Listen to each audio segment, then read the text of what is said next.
Good morning, students. Welcome to the online session of Maths Class 9. I hope you and the family will be safe in this pandemic situation. So I request you don't go outside the home unnecessarily. Also, avoid to go into the crowded places. And if it should be necessary, you have to go outside your home. Always use the face covers. Always take sanitizers with you. Always wash your hands. Specific time of interval up to 20 seconds. So students stay home and stay safe. Now, let us start to our topic that we are discussing on today's sessions. Generally discussing about today of the chapter 7 triangle having exercise 7.3. In the previous sections of part 1 and part 2 of the chapter 7 triangles, we are already discussing about the exercise 7.1 and 7.2 that we are discussing in the previous section. Today that we are discussing about the exercise 7.3. So before solving, just to revise what we have to study in the previous section. I will remember that we are discussing about the specific terms of triangles, its definition, its parts, isosceles why it's called, equilateral why it should be called, what is generally criteria of the triangle to be proved, it is congruence, what is called congruence, what is called corresponding, how we can prove the triangle that should be congruence, and using that we have to use the sum. Also we have to use the specific properties like in isosceles triangle, two sides will be same. So the opposite angles of the particular sides are always equal in a triangle that we have to already discuss in exercise 7.3. On behalf of that exercise 7.3, we are also discussing about the proof of congruence rule. In which, let us start to solve the exercise 7.3.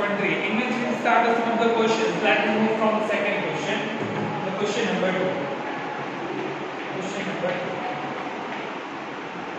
So, in exercise 7.3, the question number 2, which is simply having to see that in the question is given.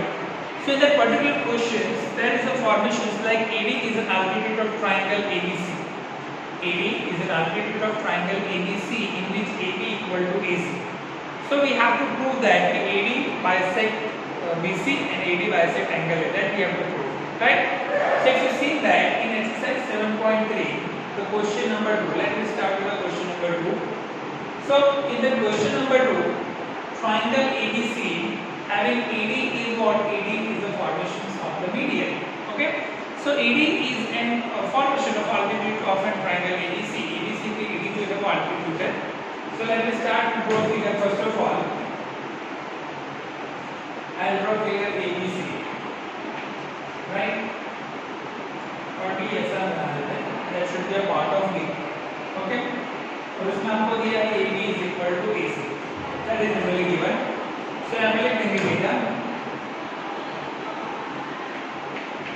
In triangle ABC, AD is an altitude. Okay, and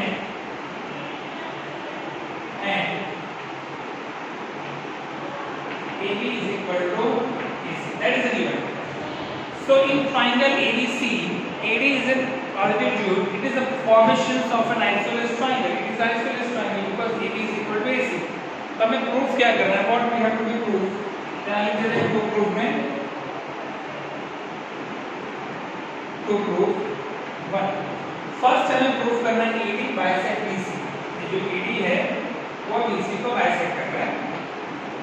AD bisect BC, right? और second proof मुझे क्या करना है? Second proof मुझे करना है कि AD जो है वो एंगल A को bisect कर रहा है, ऐसे मुझे बताना है. AD bisect angle A. This is the second question. In a triangle ABC, AD is an altitude of isosceles triangle ABC in which AB is equal to AC. So that AB bisect BC and AD bisect angle A. ये दो चीज हमें proof करना है. तो proof section में proof पे जाते हैं. Let us start with moving the proof section. Proof sections पे जाते हैं. सो अगर आप देखेंगे तो हमें सबसे पहले प्रूफ करना है AD bisect BC. We need to prove AD bisect BC. तो BC को अगर bisect कर रहा है तो BC का होना चाहिए that should be divided into the two equal parts. If BC that bisect by the specific part of the altitude, so BC that should be divided into the two equal parts, then it should be bisect. तो तो दो equal part में divide मतलब क्या, BD और CD ये दोनों same होने चाहिए। अगर आप देखें कि दो इक्वल पार्ट में BD और CD की वैल्यू अगर सेम मिल रही है आपको, then you can say that AD bisect BC। तो उसके लिए हमें क्या करना पड़ेगा, CD और BD को हमें इक्वल प्रूफ करना पड़ेगा। We have to prove that BD is equal to CD। तो उसके लिए क्या करना पड़ेगा, BD is equal to CD अगर प्रूफ करना है तो मुझे दो ट्रायंगल्स को पहले कॉन्ग्रुएंट दिखाने पड़ेंगे। पहला ट्रायंगल ADC और दूसरा ट्रायंगल ADB, ये दोनों ट्रायंगल मुझे क्या दिखाने पड़ेंगे, कॉन्ग्रुएंट। ये राइट एंगल ट्रायंगल, दोनों ट्रायंगल क्या राइट एंगल है, 90 डिग्री, ADC में भी 90 डिग्री है, ADB में भी क्या है 90 डिग्री है, ठीक है। तो एक ट्रायंगल जो 90 डिग्री का होता है उसके सामने वाले साइड को क्या कहते हैं, हाइपोटेन्यूज। अगर आप राइट एंगल ट्रायंगल बनाते हैं तो राइट एंगल ट्रायंगल के अंदर जो एंगल 90 डिग्री का होता है उस एंगल का ऑपोजिट साइड हमेशा हाइपोटेन्यूज होता है, ये आपको ध्यान रखना होता है, ठीक है। तो मुझे दोनों राइट एंगल ट्रायंगल सबसे पहले तो कंपेयर करने पड़ेंगे। पहला ADB और दूसरा कौन सा कंपेयर करना पड़ेगा, ADC। यहाँ पे लिख देते हैं in right triangle, in right triangle, triangle ADB and triangle ADC। Triangle ADB और ट्रायंगल ADC को कंपेयर करेंगे। ये वाला ट्रायंगल ADC और ये वाला ट्रायंगल ADB, ये दोनों ट्रायंगल को हमें कंपेयर करना है। अब कंपेयर करने के लिए क्या मतलब, इसको हमें कॉन्ग्रुएंस प्रूफ करना है। तो कॉन्ग्रुएंस प्रूफ करना है तो सबसे पहले आप देखेंगे ये वाला जो ADC है उसमें D 90 डिग्री का, तो उसके सामने वाले साइड हाइपोटेन्यूज CC है, ADB में D 90 डिग्री का हाइपोटेन्यूज सेम है, यानी AB और AC दोनों में क्या सेम है, जो ऑलरेडी आपको दिया है AB is equal to AC that is given, और वो हाइपोटेन्यूज हो जाएगा। आप लिख सकते हैं hypotenuse AB is equal to hypotenuse BC। क्यों, क्योंकि ऑलरेडी दिया है AB is equal to AC that is already given. Hypotenuse AB is equal to hypotenuse AC। क्यों, क्योंकि 90 डिग्री का एंगल है उसका ऑपोजिट साइड हमेशा हाइपोटेन्यूज होगा, ये भी 90 डिग्री का एंगल है उसका ऑपोजिट साइड हमेशा क्या होगा, हाइपोटेन्यूज होगा। और ऐसे ना लिखते आप AB is equal to AC भी लिख सकते हैं क्योंकि इक्वेशन में आपको दिया हुआ है, ओके। अभी हमें क्या करना है, दूसरा फॉर्मेशन, दोनों में कॉमन साइड है। यहाँ से आप देखेंगे तो यहाँ से ADC है, यहाँ से देखेंगे तो ADB है, तो AD दोनों में क्या है, कॉमन है, AD is equal to AD that should be common. अब यहाँ पे लिख दीजिए AD is equal to AD that is common, okay. दो साइड आपने सेम दिखा दिया। अभी यहाँ पे ADC के अंदर एंगल भी 90 डिग्री का है, ADB के अंदर भी एंगल भी क्या है 90 डिग्री का, तो दोनों एंगल सेम है 90 डिग्री। तो आप लिख सकते हैं angle ADB is equal to angle ADC। क्यों, क्योंकि 90 degree each having value 90 degree. तो क्वेश्चंस के अंदर दो साइड और एक एंगल आपने सेम दिखा दिया, दो साइड और एक angle. So by side angle side rule, दो साइड और एक एंगल के हिसाब से triangle ADB is congruent to triangle ADC। ADB और ADC क्या हो गए आपके, कॉन्ग्रुएंट हो गए। तो अब ये दोनों ट्रायंगल अगर कॉन्ग्रुएंट हो गए हैं तो इससे बनने वाला साइड भी क्या होगा, सेम हो जाएगा। तो BD इज इक्वल टू आप सीधे लिख सकते हैं, दोनों ट्रायंगल से मतलब BD और CD क्या हो जाएंगे, सेम हो जाएंगे। तो BD is equal to CD, इस रूल को आप क्या कहोगे, CP रूल कहोगे, that is called corresponding parts of convex triangle. तो अगर BD is equal to CD same हो गया, इसका मतलब क्या, ये जो AD है वो क्या कर रहा है, BC को बाइसेक्ट कर रहा है। सो AD bisect BC, AD bisects BC। पहला प्रूफ हो गया, एकदम इजी है। AD बाइसेक्ट BC आपको दिखाना है, कैसे आप AD बाइसेक्ट BC दिखा सकते हैं। तो दो ट्रायंगल्स को पहले आपको सिमिलर कॉन्ग्रुएंट का रूल यूज करके, कॉन्ग्रुएंट का साइड यूज करके, अगर दो ट्रायंगल कॉन्ग्रुएंट हो गए हैं तो साइड हमें कॉन्ग्रुएंट दिखानी होगी, और साइड अगर कॉन्ग्रुएंट है तो ऑब्वियसली सिम्प्लिसिटी के रूल से वो सिमिलर हो जाएगा। चलिए, तो पहला आपने दिखा दिया AD बाइसेक्ट BC। अभी दूसरा मुझे प्रूफ करना है AD bisect angle A। AD जो है एंगल A को बाइसेक्ट करता है, मैं इधर लिखता हूं कैसे बाइसेक्ट कर रहा है उसके बारे में। Second proof, proof number 2। Proof number 2 कि एडी जो है वो एंगल ए को बाइसेक्ट कर रहा है। एंगल ए को बाइसेक्ट करने के लिए सबसे पहले तो ये जो आपने अभी सिमिलर प्रूफ किया है ना उसका यूज करना है। Hence triangle ADB is conference to triangle ADC. ठीक है, ये ऑलरेडी आपके पास है। ADB is conference to what ADC. तो दोनों में आप देखेंगे दो ट्रायंगल सेम है, जिससे बनने वाला एंगल एक बीएडी और यहां से बनने वाला एंगल सीएडी, दोनों क्या होगा सेम होगा, कॉमन एंगल है। अब आप लिख सकते हो therefore angle BAD is equal to CAD.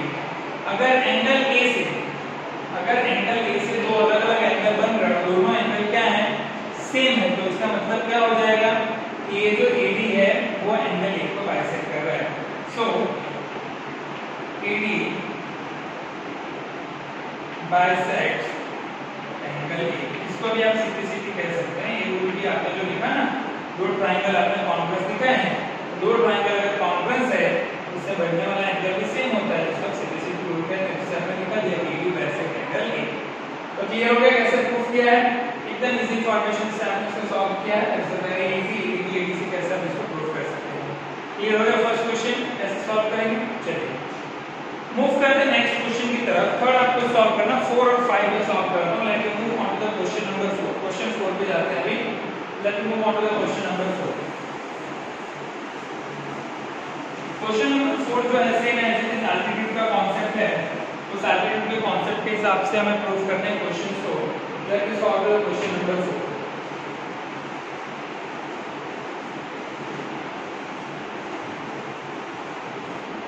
Now question number 4।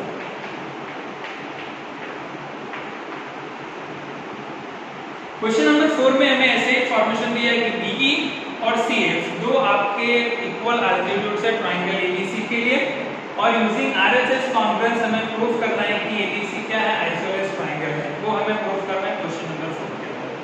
तो सबसे पहले तो आपको ट्रायंगल एबीसी ड्रॉ करना है और जिसमें आपको बीई और सीएफ दो एल्टीट्यूड बनाने पड़ेंगे। क्वेश्चन नंबर 4 ये ट्रायंगल एबीसी आपने बना दिया, इसमें बीई और सीएफ दो एल्टीट्यूड्स आपने बना दिए।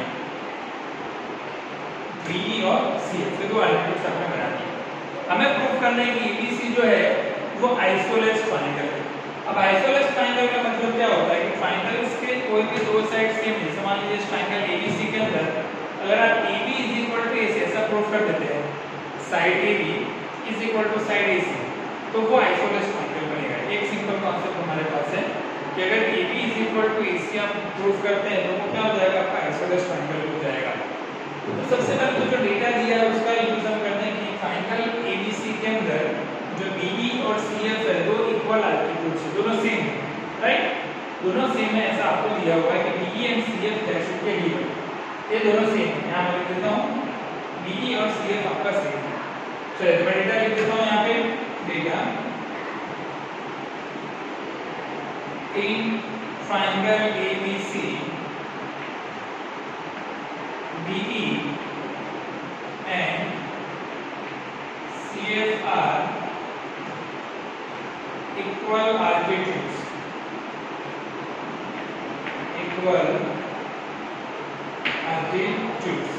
राइट, ऐसा आपको दिया हुआ है और हमें प्रूफ करना है to prove triangle ABC is an isosceles triangle। ये तो स्टेटमेंट दिया है, इसमें से मुझे इसको प्रूफ करना है। चलिए मैं यहाँ पे मैं प्रूफ लिखता हूँ। Proof section. Let me start with solve. Proof अगर आपको करना है तो सबसे पहले तो अगर ABC आइसोलेस ट्रायंगल है तो हमें ABC आइसोलेस ट्रायंगल दिखाने के लिए we have to be prove कि AB is equal to AC। AB और AC क्या दोनों सेम हैं। तो अभी एल्टीट्यूड जो बन रहे हैं BBC और CF, आप इसी कंपोनेंट का यूज कर सकते हैं। जो BBC है ये एक एल्टीट्यूड कंसीडर कर रहा है और CF ये दूसरा एल्टीट्यूड कंसीडर कर रहा है। इसी कॉन्सेप्ट का यूज करके हमें AB और AC को सेम दिखाना होगा। लेट मी प्रूव कि AB और AC क्या दोनों सेम है। तो वहां पे कॉन्सेप्ट यूज करते हैं कि सबसे पहले तो एक जो फॉर्मेशन दिया है वो 90 डिग्री है, यानी कि बीई और सीएफ दोनों के आपके 90 डिग्री के एंगल्स है। 90 डिग्री के एंगल से तो कौन सा ट्रायंगल क्रिएट होता है, राइट एंगल ट्रायंगल क्रिएट होता है। तो बीईसी और सीएफ दोनों कौन से ट्रायंगल होंगे, राइट ट्रायंगल होंगे। ओके, तो आप यहां पर लिख सकते हैं कि right triangle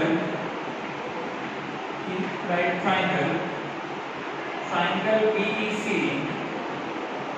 and triangle CFD, ये दो ट्रायंगल हमें यूज करना है। कौन कौन से ट्रायंगल यूज करने हैं आपको, राइट वन BEC और ये वाला यूज करना है CFD, ये दो ट्रायंगल्स हमें यूज करने हैं। अब BEC और CFD अगर आप कंपेयर कर रहे हैं, इसमें सबसे पहले BE और CF जो है इक्वल एल्टीट्यूड्स आपको दिया है, यानी BE और CF तो क्या हो जाएंगे, दोनों सेम हो जाएंगे। तो आप यहाँ लिख सकते हो BE is equal to CF, that is already given। BE is equal to CF आपको दिया हुआ है। उसके अलावा दोनों में आप देखेंगे तो BC कॉमन साइड है, BEC उसमें भी BC है, CF भी उसमें भी BC है, BC और BC से कॉमन साइड हम लिखेंगे BC is equal to BC, ये हो गया कॉमन साइड। दो साइड आपने कॉमन दिखा दिया यहाँ पे। अभी यहाँ पे 90 डिग्री का एंगल यहाँ पे है, 90 डिग्री का है कौन सा एंगल BEC और दूसरा CFD, कितने डिग्री का है, 90 डिग्री का है। अब यहाँ लिख सकते हैं angle BEC is equal to angle CFD 90 degree each. तो आपने दो साइड और एक एंगल आपने सेम दिखा दिया, दो साइड और एक एंगल आपने सेम दिखा दिया। तो आप लिख सकते हैं bye side angle side rule, ये RHS रूल है। 90 डिग्री है तो कौन सा रूल आप लिख सकते हैं, RHS रूल भी आप लिख सकते हैं। तो triangle BEC is congruent to triangle CFD, और करके आप RHS रूल भी लिख सकते हैं, RHS रूल। तो BEC is congruent to what, CFD। तो BEC और CFD अगर आपने सेम दिखा दिए हैं तो दो अगर ट्रायंगल आपके सेम हो गए, कौन सा ये वाला BEC और CFD, आपने दो ट्रायंगल आपने सेम दिखा दिए हैं, तो एंगल C और एंगल B इन दोनों को आप क्या दिखा सकते हैं, उसको भी सेम दिखा सकते हैं ना, क्योंकि BEC में और CFD में C और D एंगल आ रहा है। तो दो ट्रायंगल अगर सेम है तो उससे बनने वाला एंगल भी सेम होगा, जिसको आप सीधी सीधी कह सकते हैं। तो BCE इज इक्वल टू क्या हो जाएगा, CBF।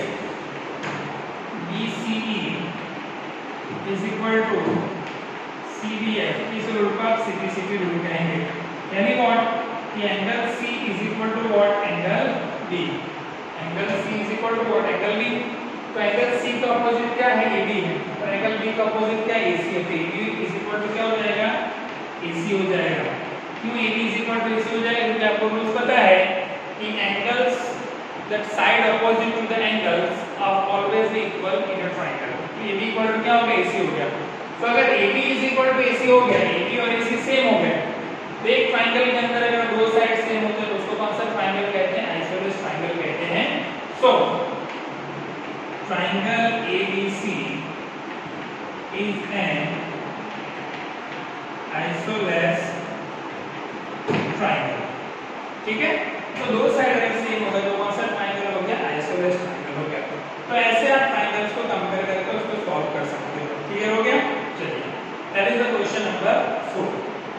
एक और क्वेश्चन सॉल्व करते हैं आज के सेशन के लिए, जो आपका लास्ट क्वेश्चन है 7.3 का, दैट इज क्वेश्चन नंबर 5। उसको सॉल्व करते हैं। सिंपल ऐसा ही क्वेश्चन है, तो थोड़ा सा डिफरेंट है। क्वेश्चन नंबर 5 की तरफ मूव करते हैं। That is solve last question of your exercise 7.3, that is the question number 5। How it can be solve, just check it. Question number 5,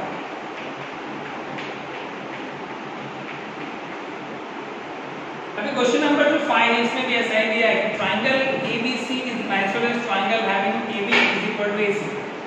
ABC जो है वो आइसोसेलेस ट्रायंगल है जिसमें AB और AC की वैल्यू सेम दी है। तो हमें प्रूफ करना है कि angle B is equal to angle C, ऐसा प्रूफ करना है। और उसमें एक AP ड्रॉ करना है, that is altitude on a BC। AB perpendicular BC हमें प्रूफ करना है, दिया है। और angle B is equal to angle C आपको क्या करना है, प्रूफ करना है। तो सबसे पहले ट्रायंगल ABC ड्रॉ कीजिए जिसमें AB और AC सेम है। ये आपने बना दिया ट्राइंगल ABC, इसमें AB और AC सेम है, AP एक आपने परपेंडिकुलर सेगमेंट बना दिया है, ठीक है।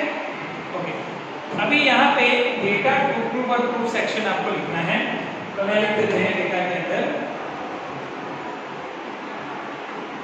In triangle ABC AB is equal to AC, that is given AP perpendicular on BC. To prove angle B is equal to angle C, यहाँ से प्रूफ लिखिए angle B is equal to angle C, ऐसा हमें proof करना है। So if you have to prove कि angle B और angle C अगर सेम है तो उसके लिए आपको क्या करना पड़ेगा, एंगल कब सेम होते हैं, जब उसके ट्राइंगल्स जो होंगे वो कॉन्ग्रुएंट होंगे। अगर ट्राइंगल आपके कॉन्ग्रुएंट होंगे तो ही उसके एंगल्स जो होंगे वो सिमिलर होंगे। तो यहाँ पे आप देखेंगे तो भी ये जो बन रहा है आपका फॉर्मेशन परपेंडिकुलर है, परपेंडिकुलर है तो क्या क्रिएट करता है, वो 90 डिग्री का एंगल क्रिएट करता है। तो यहाँ पे भी दो ट्राइंगल्स बनेंगे हमारे पास, एक ट्राइंगल बनेगा APB और दूसरा ट्राइंगल बनेगा APC। तो APB और APC जो राइट ट्राइंगल है इसका आपको क्या करना पड़ेगा, कॉन्ग्रुएंट प्रूफ करना पड़ेगा। कॉन्ग्रुएंट प्रूफ करने के बाद आपका एंगल B और एंगल C जो है वो आप सीधी से सेम दिखा सकते हैं, ठीक है। तो कौन सा ट्राइंगल यूज करेंगे, AB कौन सा यूज करेंगे, APC और APB, ऐसा दो ट्राइंगल आप यूज करेंगे। तो हम लिखते हैं in right triangle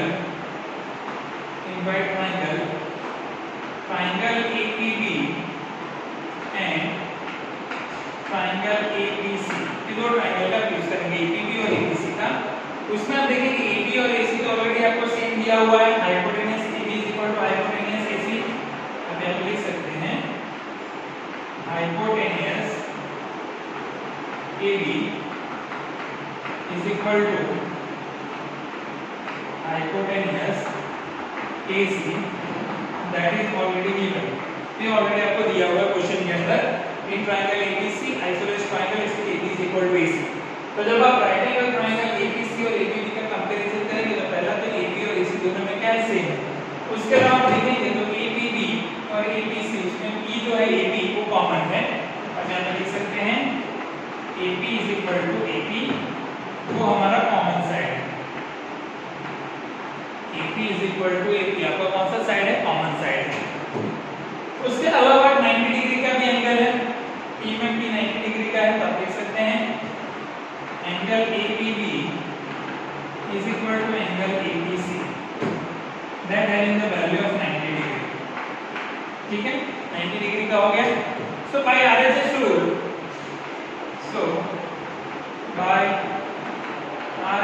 rule, right hand side rules, triangle APB is congruent to triangle APC। APB और APC क्या हो गया, सेम हो गया। उससे बचने वाला एंगल ABP और ये वाला ACB दोनों क्या हो जाएंगे, सेम हो जाएंगे। So angle ABP is equal to angle ACP, इस रूल को आप कहेंगे CPCP।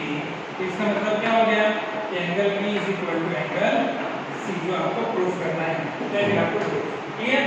तो इस तरीके से दो ट्रायंगल्स को आप कॉन्फ्रेंस प्रूफ करके उसे कॉरेस्पॉन्डिंग साइड जो उसको इंप्लीमेंट करके आप क्वेश्चंस को प्रूफ कर सकते हैं, क्लियर हो गया। और होप कि आज का जो सेशन है 7.3 का वो आपको अच्छे से समझ में आया होगा। The remaining questions what is not been done into the exercise you have to solve yourself and as well as the question which is available into the illustration form that you have to solve yourself, and as well as you have to improve your knowledge by using the different kind of the studies material, by using the different digital mediums. Just increase your knowledge, keep revising, keep practicing, keep completing this type of questions, either how to prove the congruency of the triangles and how to find of the triangle by using the simplicity rule. For only today on the session, that should be enough for today. We'll meet tomorrow. We'll discuss about the new exercise of the 7.4 equality and inequality of the triangles that we discussing about tomorrow session. Only for the today's would be discussing this revising and updating your knowledge, students. Once again, stay home, stay safe, take care, and goodbye.